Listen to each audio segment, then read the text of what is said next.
You've got this wide range of possible outcomes for C Corps. It's 21% at the low end, and it's up around 39% at the top end. And that's the second layer of tax is the complexity for C Corps. For S Corps, it starts right when you're in the money.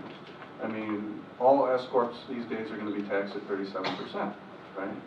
Some of them may get the deduction.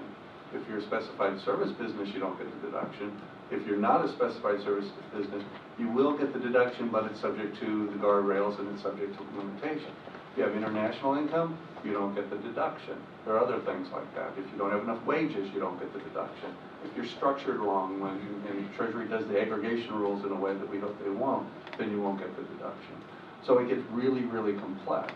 I think what I love about that first slide that Bob shows with all the effective marginal rates is that it gives you a general idea that while all the outcomes vary dramatically depending on facts and circumstances, generally speaking, the S Corp down the road is going to pay a higher effective marginal rate than the C Corp down the road.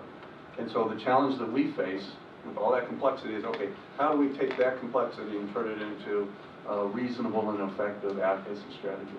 And so I've got a simple three-step plan here. And step one is, working with Treasury and folks to make sure that the rules coming in Treasury are as good as possible so that businesses that should get the deduction, they actually get the deduction. If you're a manufacturer and you're making stuff here in the United States and you employ people here, you should get the deduction even if you have multiple legal entities and you might have some sort of an aggregation issue.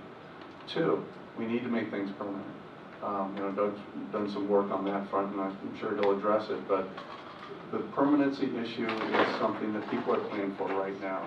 They're trying to figure out, okay, I want to be an S Corp, I want to get that deduction, but it goes away in 8 years. How am I going to deal with that?